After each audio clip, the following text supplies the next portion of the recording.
I'm Yantai and I work with Happy FM Accra.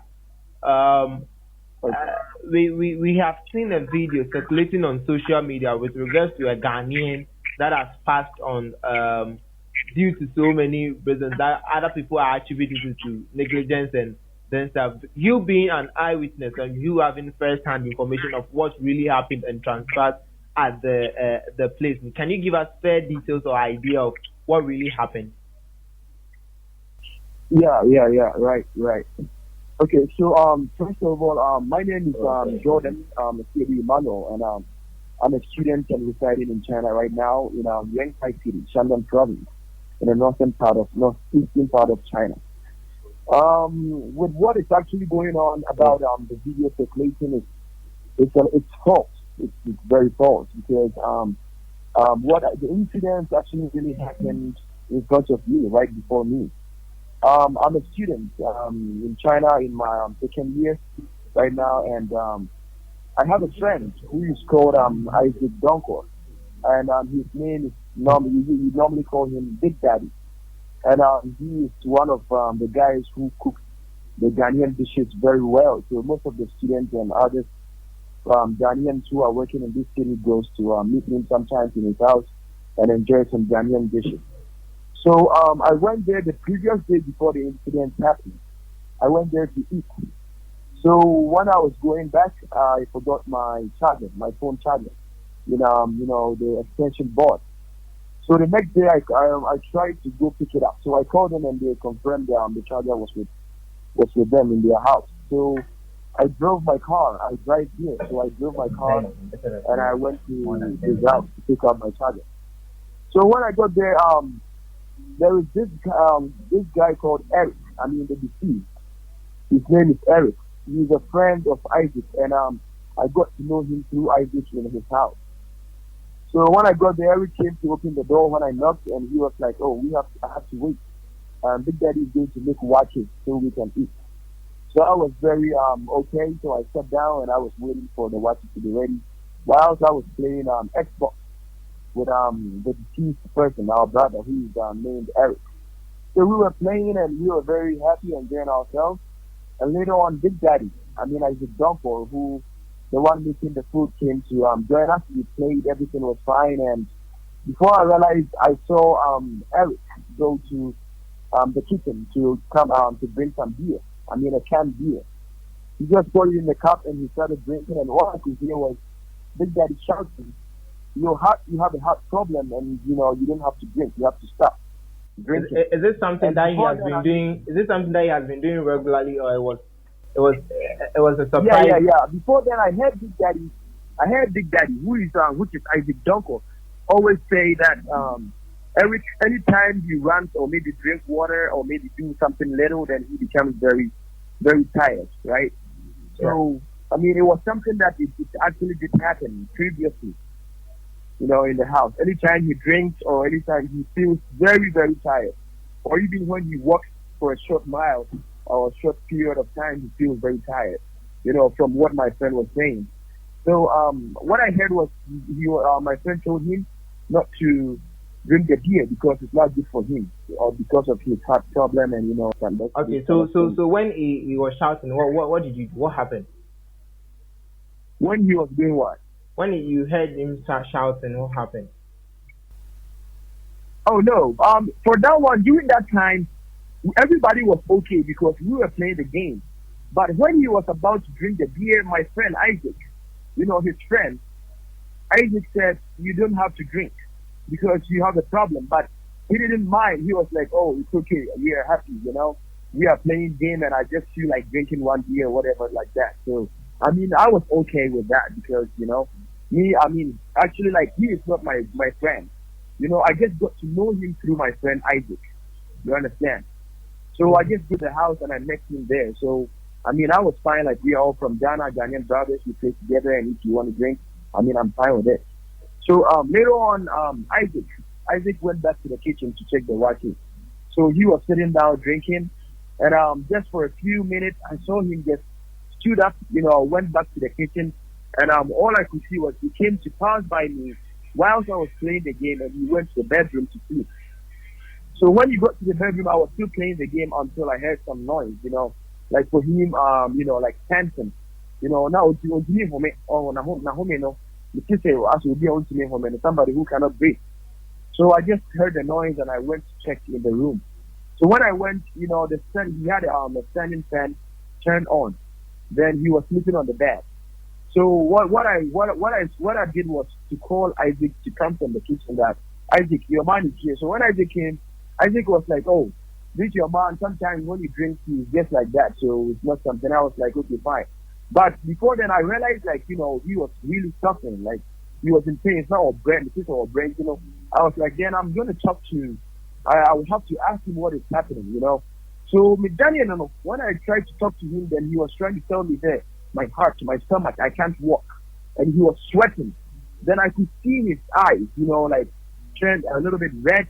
His nose, coming water coming from his nose and his mouth. He couldn't even do anything. So that was when I realized, like, no, this particular sickness is very, very So we have to rush him to the hospital. Frankly speaking, me where I grew up in Ghana, I mean, I did not see people calling ambulance or whatever. Maybe even when there is someone pregnant or want to give them, we have to call somebody very close for taxi driver. So because of where you grew up, because of where you grew up, you didn't call the ambulance. What happened? How did you get to the hospital? We didn't call the ambulance, and and I didn't know the ambulance number. And during that particular time, because of what was happening, and I had a car, I had a car parked down there. So what I did was like, no, we have to take him to the hospital. So I just put on my shoes. Then I just grabbed him at my back. I said, "We need to cheer. We need to cheer." And I go back to the two. There is one girl who is Big Daddy's friend. So she just opened the door for me. Then I just dropped him in my car. So I called Big Daddy. Both of us, I took a video when we were taking him to the hospital. Right? And you know what? When we got to the car, I drove, and that particular area, I am new to that place because where my school is in a different district. So I only go there. Your school is in which district? My school is in Laishan district. It's in a different district, and Big Daddy is living in Jefo district in China, in the same city. Maybe like Accra. We have Tasori. We have Accra, right? Yeah, sure. So something like that. Yeah. So I mean, like I drove the car, and Big Daddy was showing me around how to get to the nearest hospital.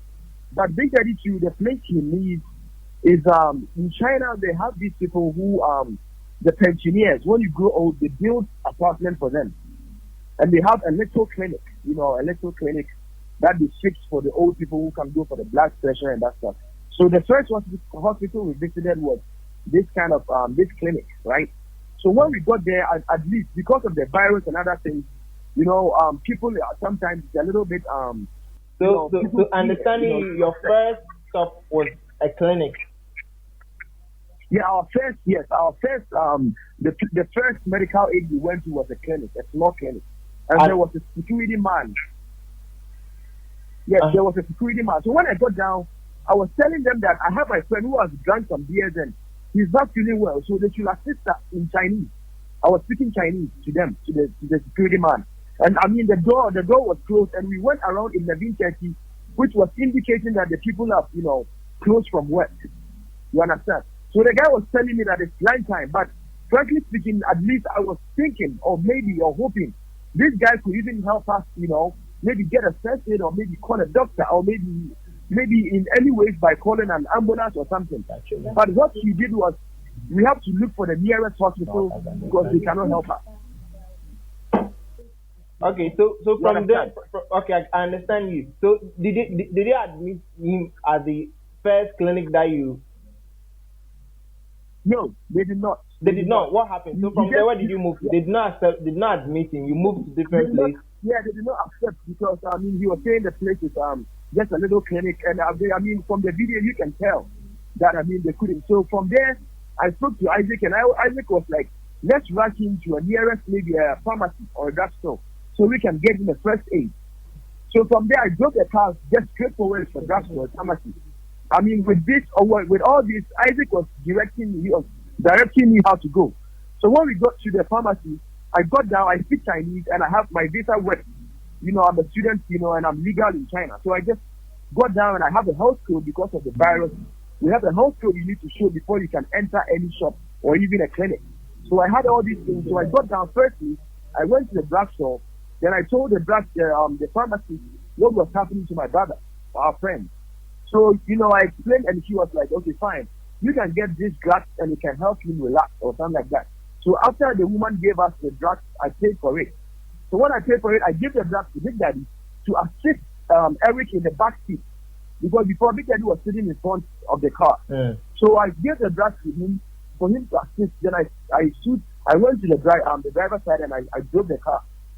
On the road, we were still thinking of getting maybe a big house. So all this while he was in the car, but you've not been to hospital. All this while he was in the car shouting. And you were moving around. You were moving around with him. Yeah, we were moving, trying to find help. Because for me, I didn't know the area. I don't know where the hospitals can be found. You understand? So I was just trying everything possible to help. So on the road going after the pharmacy, all I could hear was Eric calling my name. Jordan, please help me. Jordan, Okay. Understanding you, I knew while all these things were happening. Did you try contacting the Ghanaian community or the embassy for help? No. At this particular time, the Ghanaian community, we never contacted anybody because it was just the three of us who were trying to help Eric at that particular time. I learned that due to COVID, if anything of that sort is up or there's an emergency, there's a line that is designated for such purposes. So why didn't you contact the line for help so that they will come in quickly? No, the line for help, I didn't think about it. I really didn't think about contacting a line or something. And those lines that it was out there, I didn't know. Because when this COVID stuff came, we were all quarantined in our home. I live in Laishan, where my school is, with my brother. So we have been quarantined for about 3 months, and I haven't been outside until that day that I went to Big Daddy's place to eat. You understand? Right. So, and that area in particular, Big Daddy is the one who lives there. So for me, with my car, he was the one helping me and directing me how to go, how to move around. You understand? Yeah. Yeah. So in the car, all I could hear after the drugstore, all I could hear was Eric calling my name, Jordan, please help me. I'm a Muslim, I'm Makoma, with that, so that was when I realized, whether Big Daddy knows the hospital or he doesn't know, I'm going to find a hospital for my brother. So from there, I just moved around myself, thinking that any place I'm going to be a Red Cross. There is a Red Cross there, You understand? I'll go there and ask for help because then you come on the PIA plus it's a hospital, definitely. So from the drugstore I went to a place, and the place I went, I saw the Red Cross. When I got inside, I started speaking Chinese and explaining that my brother is dying. He has a heart problem. He needs help. And the doctor who was there told me that it is a dental care. It's almost the place almost. So he directed me to the next place, like a Chinese traditional center. So from that side, and I moved directly with a car to the place, to the Chinese traditional center, and I was asking for help. And that was when Eric was shouting, and you could feel. So I even started crying. Say, and I took a video, and the guy was saying there, this is a traditional hospital, and we cannot take care of somebody who has drunk beer or with a heart problem. So he was telling me to go straight forward. There is a big hospital. So from there, I didn't spend much time. I got to see the card, and from the direction the guy told me, I just move on straight forward to the and turn right. So you the biggest hospital, and I'm driving car straight to the emergency parking. Maybe I'll be a park, I don't make it free car. You see none of the time the be in health code. Straight to the front desk, and I'm starting there and say, ultimately, I'm telling you anything I think. Actually, this is what has happened. So please, my brother is there, please help me. So immediately they just rushed me to the emergency room, and I'm command wheelchair. They gave me a wheelchair. So the wheelchair that I got, I just brought it straight forward to a friend saying, the car. If you do want to move out the Nipano, Isaac, you know, Tony, a friend saying, everything, what kind of they were back, they were in the car together. So when I got there, immediately then I just opened the door. So please, Isaac, sorry, I was even angry there. Why is Isaac standing idle? You should just be quick so we can put a friend saying, Eric, in the wheelchair. But when I opened the door, the only thing I saw was the last breath of Eric. Eric, I mean the deceased person. When I opened the door, the last thing I saw was his last breath. So then, I tried to carry him. My man is, and I'm listening to wheelchair. Then I could feel that the body now is very cold.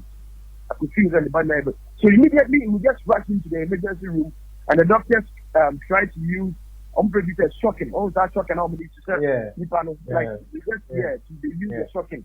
Then they almost born. They use it. So they indeed try their best. Oman yes, Oman neglecting because oil black are offering Ghana no. yes. There was no such. No.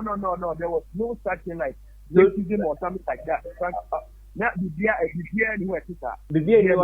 So understand into well shot someone winning a call round now with say how many minutes? Okay, I'm in the call here. Round now winning a call and now looking for medical help. Emergency help now. It took about 40 minutes. 40 minutes. 40 minutes. Now, baby, where the thing happened, Anka, only more hospital, Anka, driving from the place to the hospital, never say how many minutes? It will take about almost like 20 to 25 minutes. Okay, Anka, only more hospital, Anka, when your brother would have been alive by now. If I should know the hospital, say, hospital in here, and I buy my dream crown police, yes, ambulance. Say no money. Yes, definitely. Okay.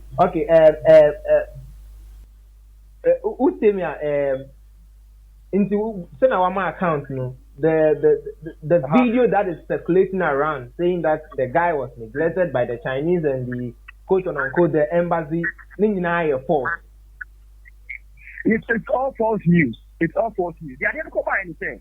Or with all what is happening right now, when after like the doctors tried to help Eric and he couldn't come back for about an hour and later, they just told us to go and make a card for him because he's already gone. So with this, Isaac went back to the place. We tried to help him make the card. Don't Eric only information. Oh, the passport details near there. I didn't know anything. For me, I was just Samaritan. I just passed by and this thing happened and I was helping.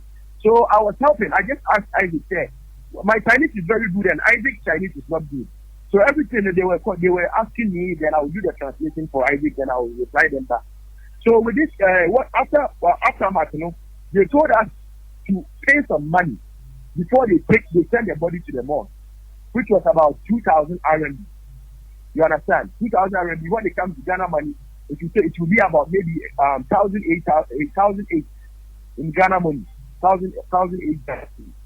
So this, me, I'm a student, quarantine. But my parents haven't even sent me money since. So I didn't have money. So this is the case. Okay. Then, Big Daddy, we have some videos. So we have to report to the Ghana community. You understand? The Ghanaian community on the WeChat platform that we have in China here. So that people will know what is going on. So they can donate. So with this, Isaac tried and Isaac posted the video to the group and told them what is happening. And someone picked it up. Yeah, so the two we don't tell me that. Don't tell me that. That wasn't the argument. I don't want to. Hello? Okay. Yeah. Hello? Yeah, me too. Yeah, so if you know what is you need to press a video, then pictures, editing group in there. This is what is happening. And we need money to pay for the person what to see before they send our brothers to the mosque. And this was when amount for a QR code, they need to be on the Canada for then they started helping. You need to 10, you need 20, you need 100 here. So in the group, or before that video is very cool. And on to post it to different groups. Somebody got the video put it together, didn't never knowing what actually went on. No? I don't know that I can't woman was starting say your video because they of the view. Our Facebook of the views. I didn't know how the video got out amount what they can say. This is what actually went on. Yeah. So the channel. So the video is false. Yeah, the video out there, the Nippon can say no, because they were black and I mean, it is very false. It is very, very false. Okay, Steve, thank you very much for your time this morning. It is very, very false. Yeah.